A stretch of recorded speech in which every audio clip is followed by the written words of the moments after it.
ari muzima, muramuririra ubusa, yavuze ko muzamusanga mu Galileya.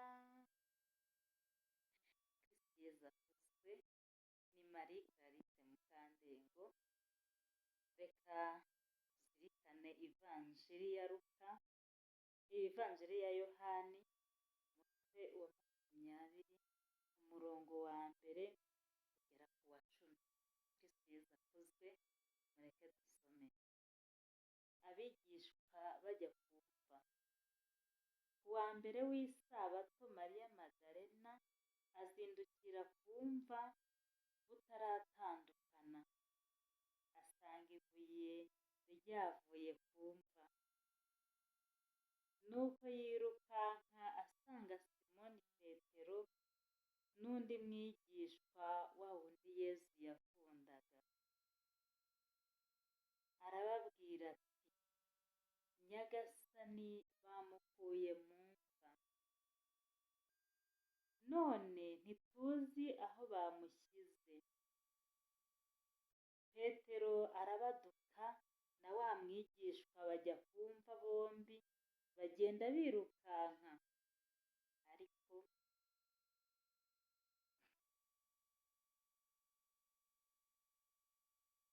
wa mwigishwa arusha Petero amaguru, amutanga kugera ku mva. Nuko arunama abona imyenda irambitse, ariko ntiyinjira mu mva. Simoni Petero wari umukurikiye aba arahageze, yinjira mu mva, abona imyenda irambitse n'igitambaro bari bamupfukishije umutwe we, kitarambitse hamwe n'imyenda, ahubwo kizingiye ukwacyo ahandi hantu. Nuko wa mwigishwa wari wageze imbere ku mva nawe arinjira aritegereza, maze aremera. Kugeza ubwo bari batarasobanukirwa n'ibyanditswe bivuga ko yagombaga kuzuka ava mu bapfuye. Nuko abigishwa bisubirira imuhira. Ivanjiri ntagatifu. Ivanjiri ya Yohani, umutwe wa 20, umurongo wa mbere kugera ku wa 10. Reka dusubiremo. Abigishwa bajya kumva.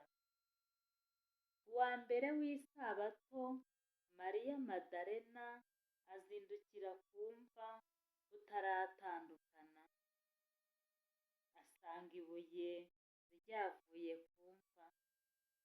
Nuko yirukanka asanga Simoni Petero n'undi mwigishwa wa wundi Yezu yakundaga.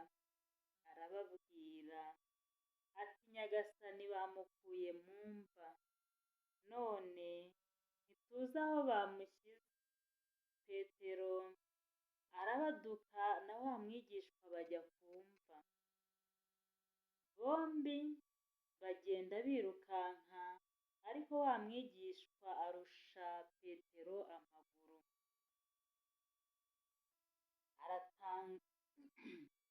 amutanga kugera ku mva. Nuko arunama abona imyenda irambitse, ariko ntiyinjira mu mva.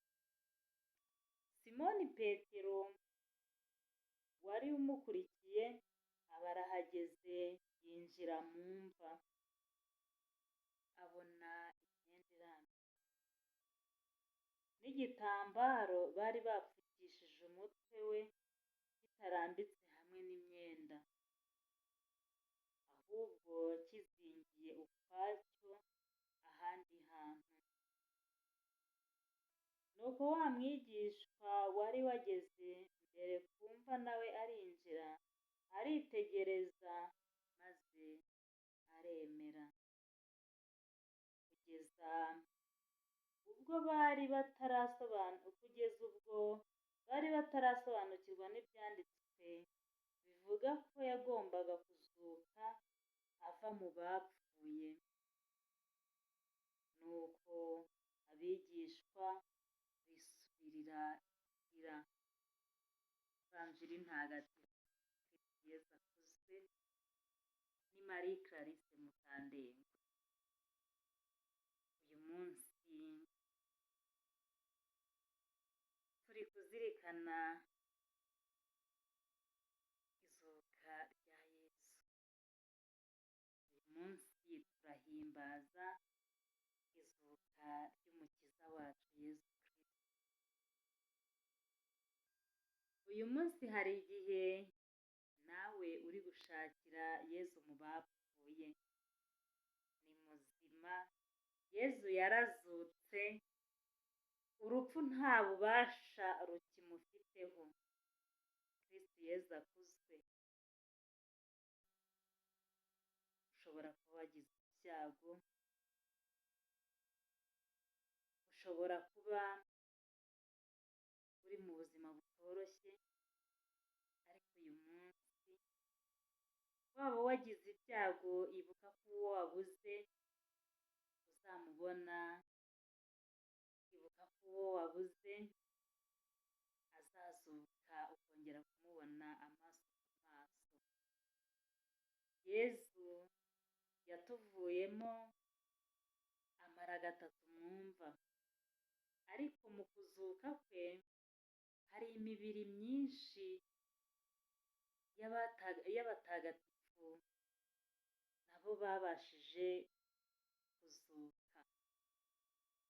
Natwe rero igihe twabuze abacu, natwe igihe turi mu gahinda kenshi k'abo twakundaga, mujye mwibuka yuko cyangwa tujye twibuka yuko Yezu nawe yabibayemo, Yezu nawe yapfuye, ariko nubwo we yamaze gatatu mwumva, twebwe tukaba tuzamara igihe tutazi, twizere neza yuko hari umunsi tuzongera kubonana n'abacu amaso ku maso. Kristo Yezu akuzwe. Yezu yarazutse rero, ni muzima, ubu ni iteka ryose. Yakoze imirimo myinshi myiza, yazuye abapfuye, yakijije abarwayi, yahumuye impumyi, yakijije abahanzweho na roho mbi. Ariko munyemerere uyu munsi mbaho umukoro utoroshye. Uyu munsi hari uwicara akavuga ngo ndi umukozi w'Imana. Uyu munsi hari uwicara akavuga ngo ndi umukarisimatike. Uyu munsi hari uwicara akavuga ngo ndi umunyengabire. Uyu munsi hari uwicara akavuga ngo nsengera abarwayi bagakira, nsengera abahanzweho na roho mbi zikabavamo.